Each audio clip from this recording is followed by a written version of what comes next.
All right, welcome everyone. This is Accelerating the Sales Cycle with Salesforce. Salesforce, as you may know, is a great DocuSign customer, a DocuSign partner, and a DocuSign investor. And the DocuSign Salesforce integration is one of the most powerful integrations that we have as an organization.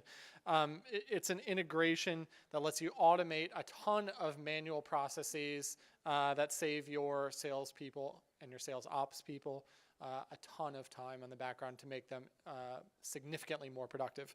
So today we're fortunate enough to have two customers who have done a ton of work with that Salesforce and DocuSign integration.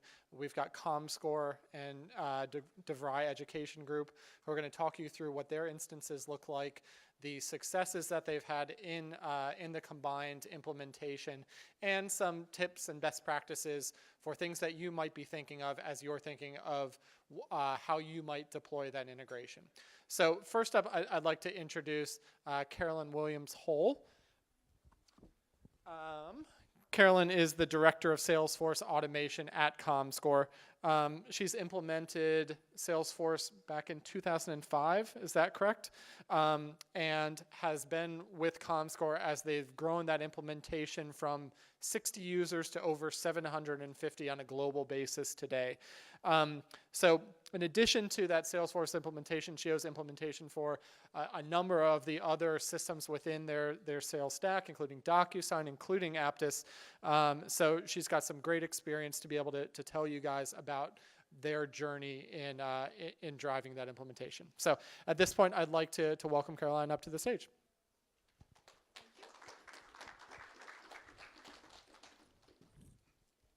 Thank you very much. All right, so, well, first I need to figure out how to advance the slides, excuse me. Help.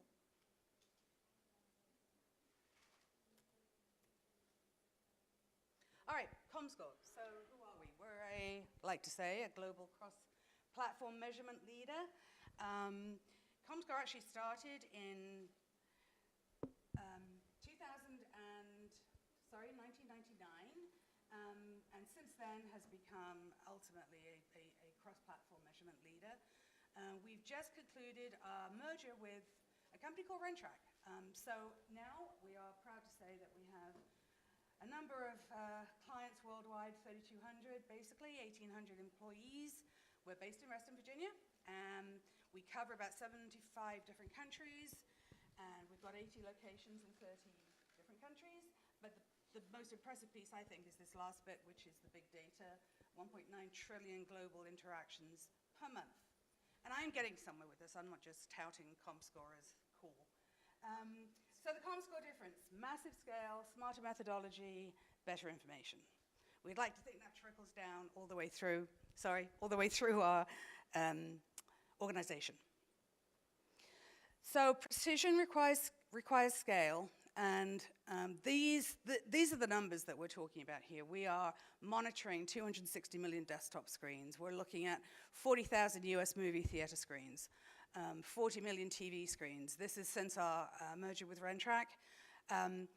Precision drives scale, and that's what we're interested in. So what drives value for ComScore? Obviously, as you've seen from the preceding slides, precision. Scale, massive scale, big data, smart methodology, but we've retained some of our entrepreneurial roots. We also deem flexibility to be really high up there for us as a value. And combined with that, a nimble footprint. We want to be able to turn on a pivot and act and change according to market conditions, et cetera. Having said all that, it's important for us to be efficient.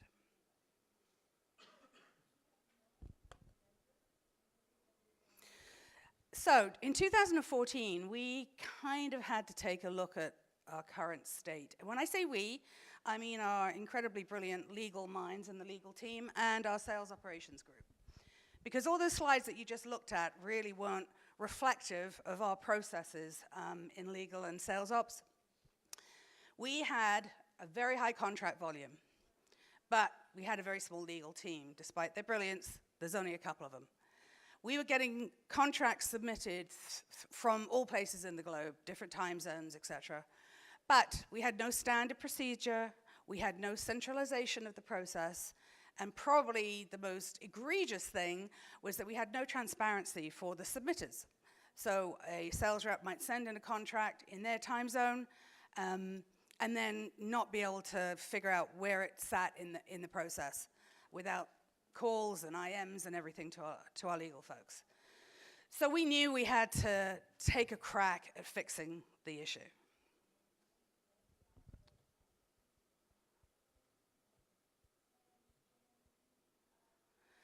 So basically what we had was a system that was absolutely not scalable.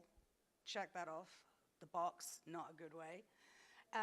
It was absolutely opaque. We couldn't figure out what was where, when, neither could the salespeople.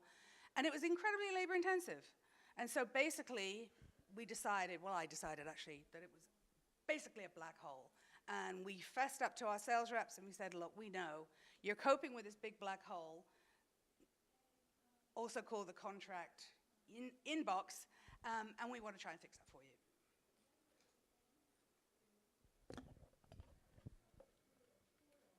I had terrible trouble with the clicker, just saying.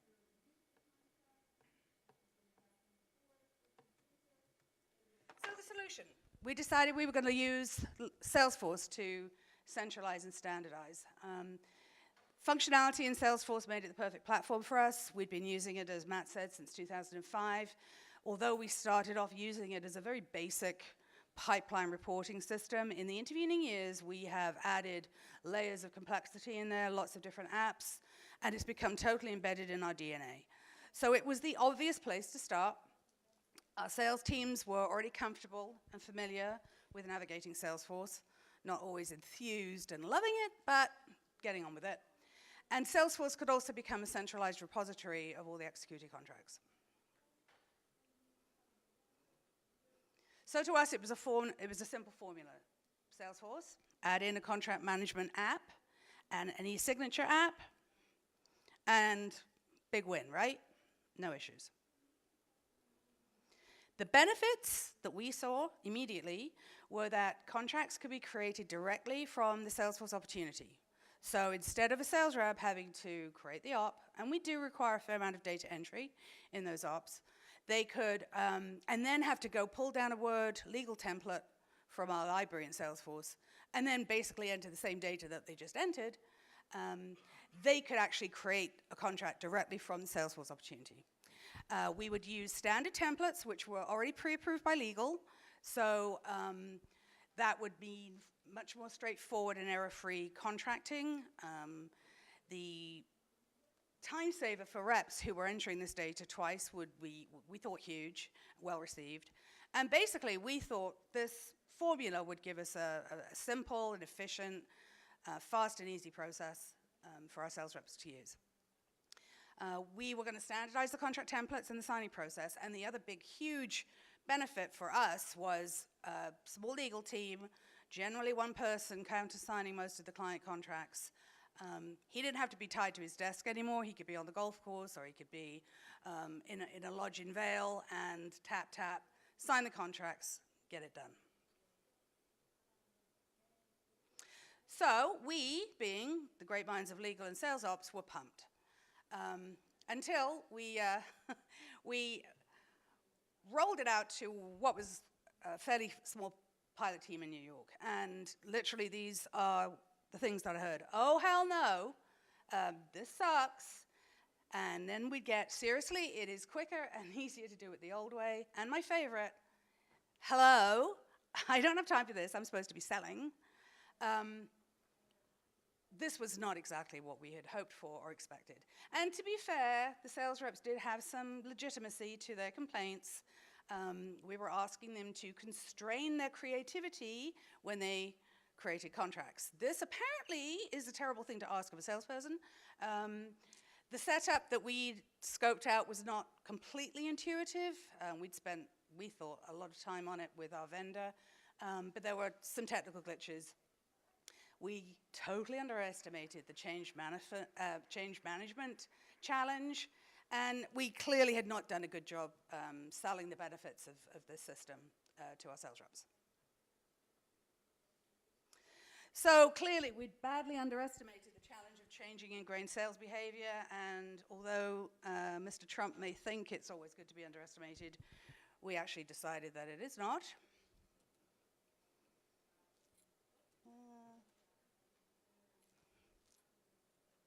Sorry, we're supposed to get a little animation there. There we go. All right. So we had a problem. The most critical factor for software success apparently is effective user adoption.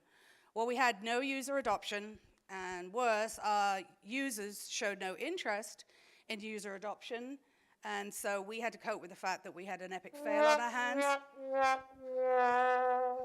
Not a great career trailblazer, may I just say.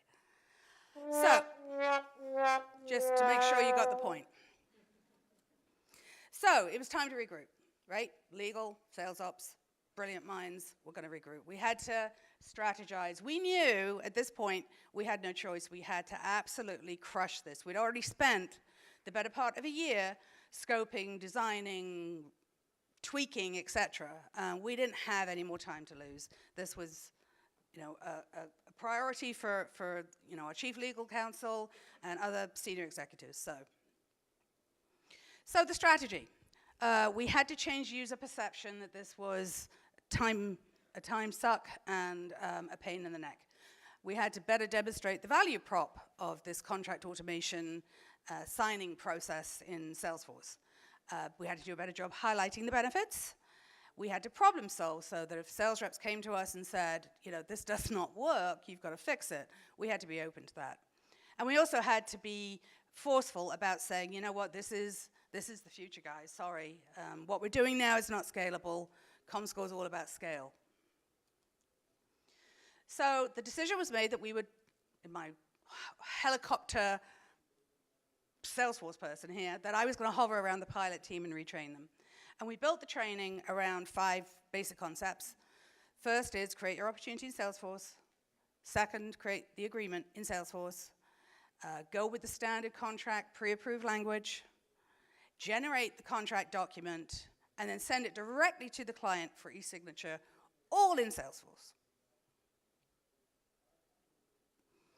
So I drilled down to the highest possible value and benefit that I could find for sales. And I focused on the step in the process that I knew would most resonate with our sales teams. Signature, please. All they ever want to do is get the contract signed. So that became, essentially, what I focused on. DocuSign, big win.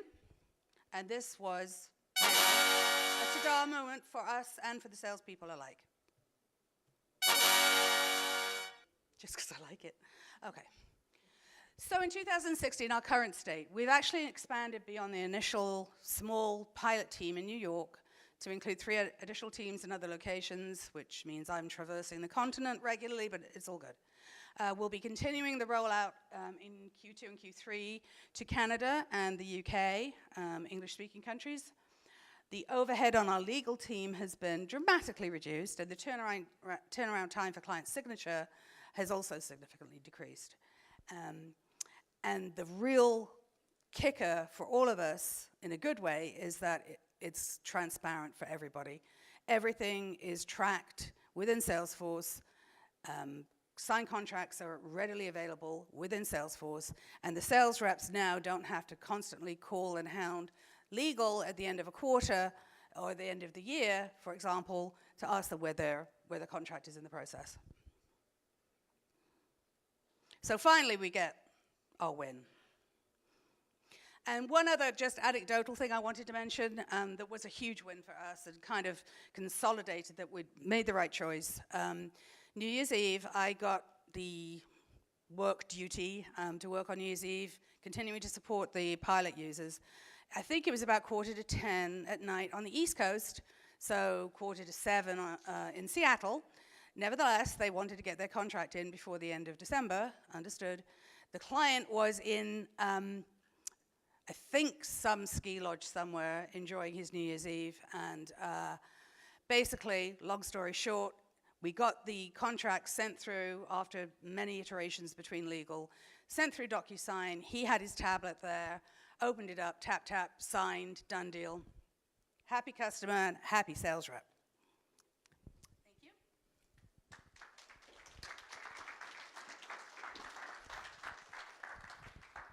Thank you, Caroline. At this time, I'd like to welcome up our next speaker, and that is Huma Yusuf. Huma is the cloud administrator for the DeVry Education Group. She started in DeVry in 2007 and transitioned into her current role as cloud administrator in 2013, where she supports a number of big implementations, including Salesforce, DocuSign, and Qualtrics. So, Huma, welcome.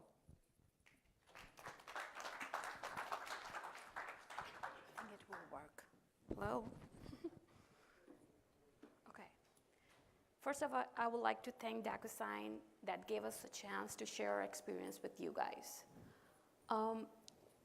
First, I will start with our company intro that you might not know about DeVry Education Group or might know about DeVry Education Group.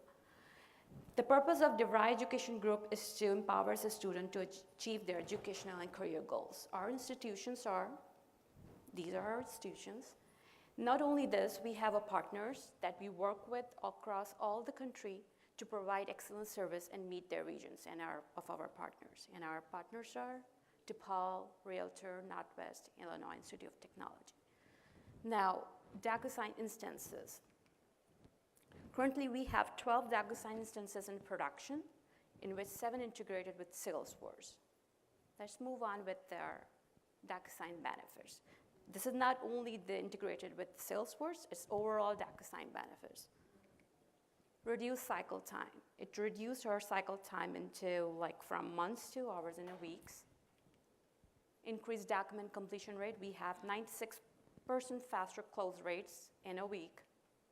Elimination of signing errors. What does it mean to us? Students getting document completed without any mistakes and missing any required field. Reduce compliance risk. We are using a compliance-approved documents. Reduce transaction costs, which means that elimination of printing, faxing, and mailing.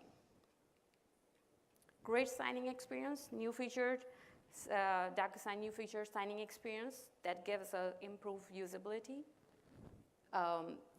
Much more modern look to our signers. Easy button customization, that's I'm talking about right now, that you can easily customize the custom buttons within the DocuSign and to get a recipient selection. Now, I will talk about my use case that I just, last year in December 2015, our business wants us to integrate the Salesforce and integrate the DocuSign to Salesforce. And what they wanted is DeVry Medical International. We have 3 institutions there, which is Ross University School of Medicine, Ross University School of Veterinary Medicine, and Kerman College. That comes into one Salesforce org. What they want to send out residency application planning form. What it does, it's facilitate and provide a student advisement session for clinical clerkship selections. And we use a case object there. And when you say case object, it's not a custom object, it's a standard still DocuSign object. Why we utilize this custom button on it? Because they want a recipient selection on there. Recipient selection on that custom button. For that purpose, I basically use a standard JavaScript code, which is from DocuSign side. You can easily get it from there. 2 parameters, I modified it that way. That is CCTM, which is a custom contact type mapping. And you can easily see which maps Salesforce role to a specified DocuSign signer type, and signer 1, students, signer 2, advisors, and so on. The second parameter that I modified is a CRL, which is the custom recipient list. From where you can use their email address and full name, and then you can modify it, you can send a DocuSign button on there on the page layout, and then you can see your name is in the pre-populated there. It's easy. It's not only for the standard buttons, standard objects. You can utilize this thing for the custom objects as well.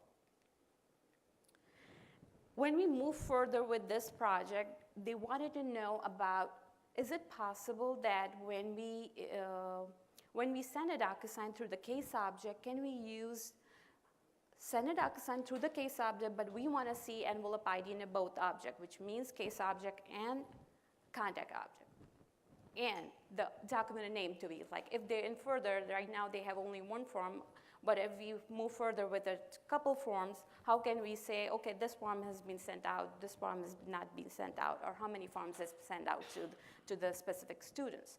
Yes, the answer is yes. You can definitely do it through the DocuSign Connect settings, and you can see DSFC, DocuSign Status Object, which is a DocuSign Connects object is, and then you can modify it that way and easily get it.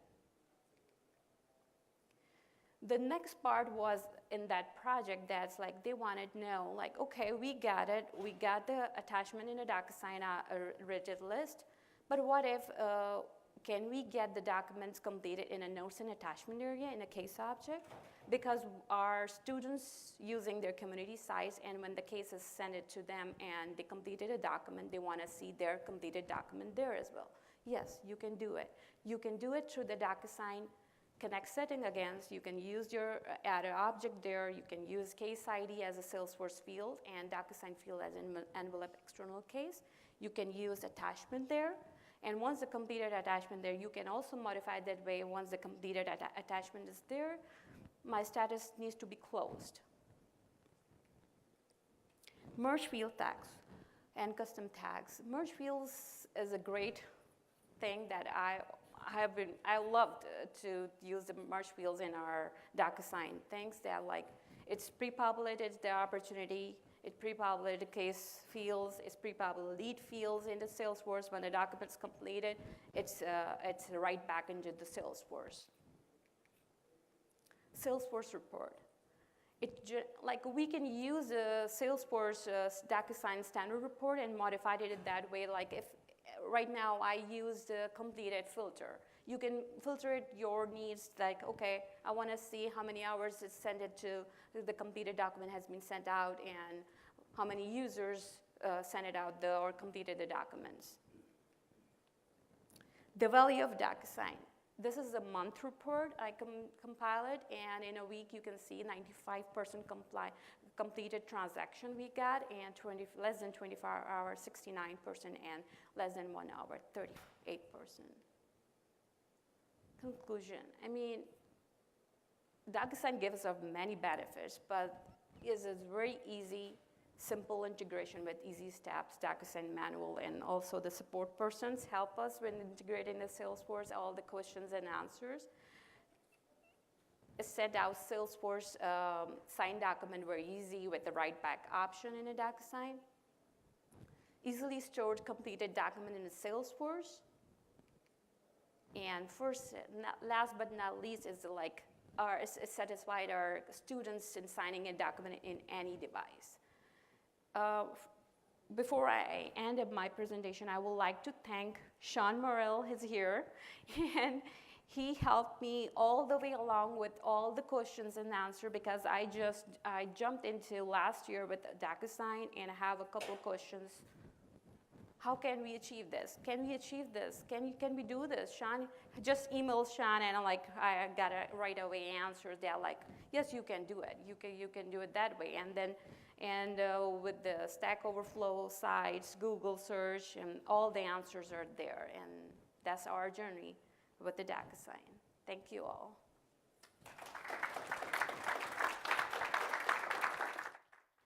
All right, thank you, Huma. I'd love for you to stay up, and Caroline, if you'd join us as well. We've got time for a little bit of Q&A, so I've got some questions for the folks. Before I jump in, though, I want to see if anyone in the audience has anything at the start before I jump right in. How do you manage the iterations that legal has? Do you do that in Salesforce or? Okay. So the question was, how do you manage the questions that legal has? Is that the iterations and edits from legal, is that done completely within Salesforce, or is there a separate process? It's done completely within Salesforce. We knew we couldn't get away with expecting our sales teams to use pre-approved contracts only. And we didn't want to cripple them, obviously. So that is the most streamlined way. If they're really in a hurry, discuss the terms with the client first, know what they're getting, get it done. However, if there are changes, the document is locked, essentially, from Aptus, which is the product that we're using, so that if the salesperson or his client makes any changes, they're showing up as red lines. At that point, they can bring them back into Salesforce by uploading them, and that immediately flags a legal review and approval. So they will then go back and forth, iterating on the red lines. Eventually, our legal team will attach what's called a clean document within Salesforce. That is then, the e-signature button comes back, it lives again, and the client and the sales rep can send it right through at that point for client signature.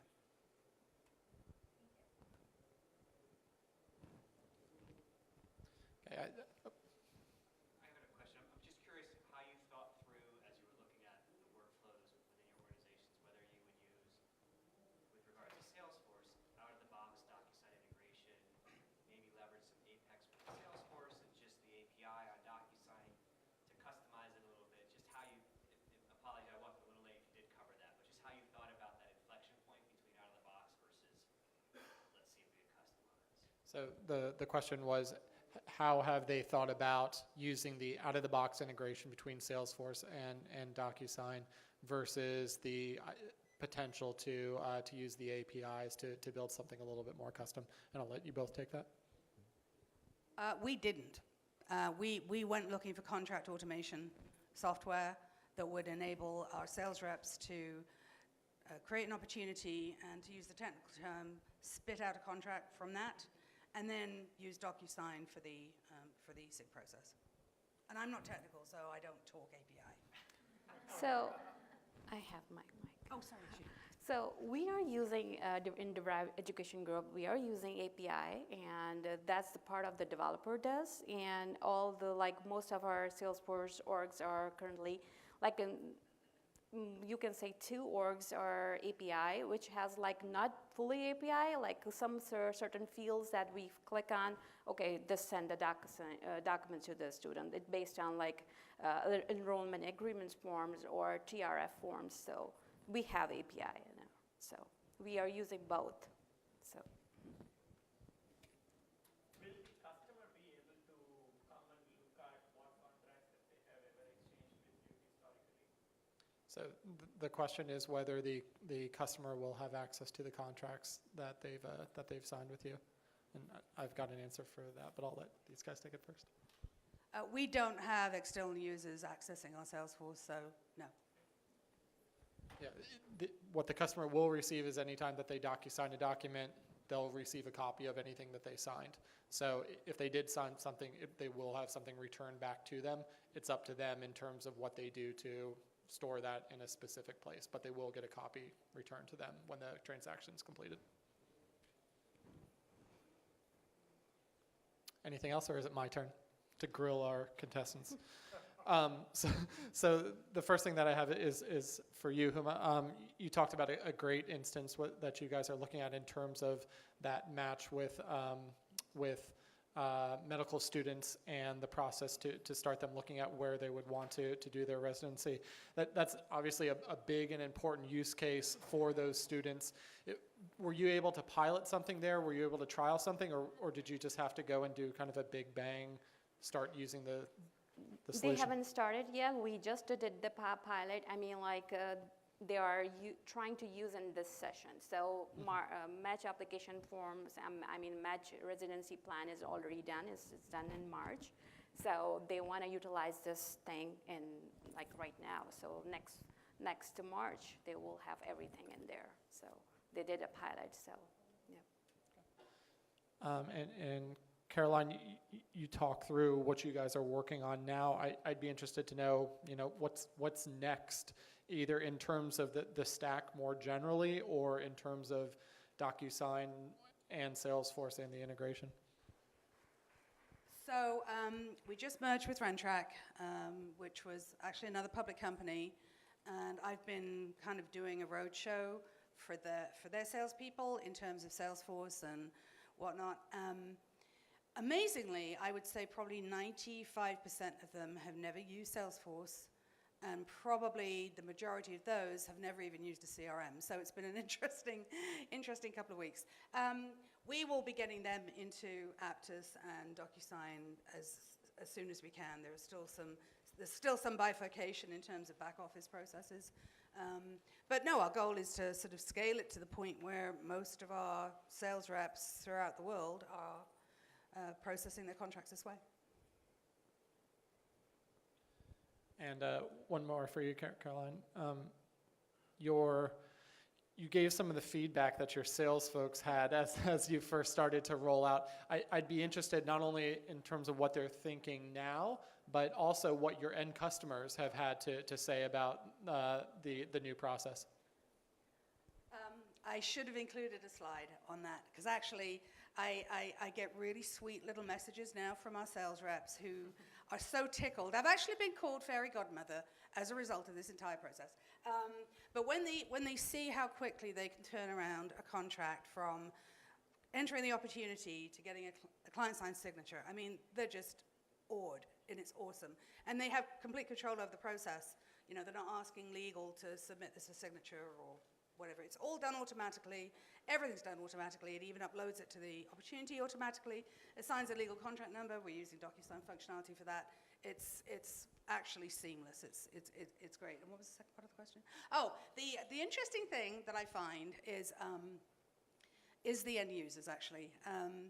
You know, some of them, for some odd reason that I have yet to fathom, will get the contract through DocuSign. Then they will choose to actually print said document, sign the document, and scan it in, and then email it back to the sales rep. And I'm like, seriously?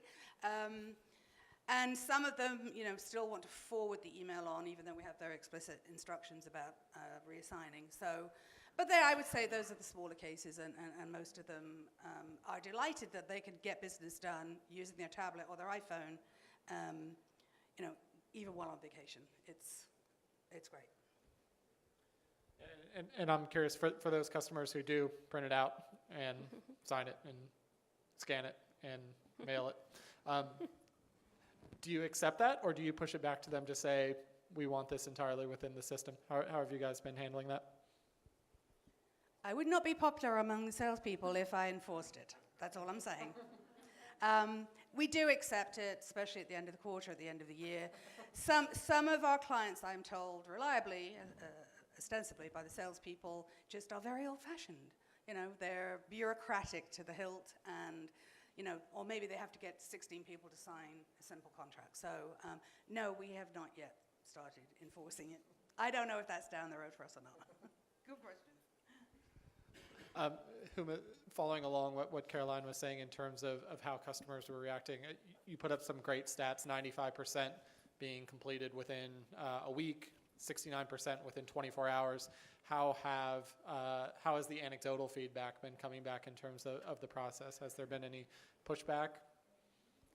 It's amazing. I mean, our customers mostly are students, and right away, like I give you an example that students call and I didn't get your enrollment agreement form. I have to sign it. Advisor was on the call. They just sent out the send with DocuSign button and sent out.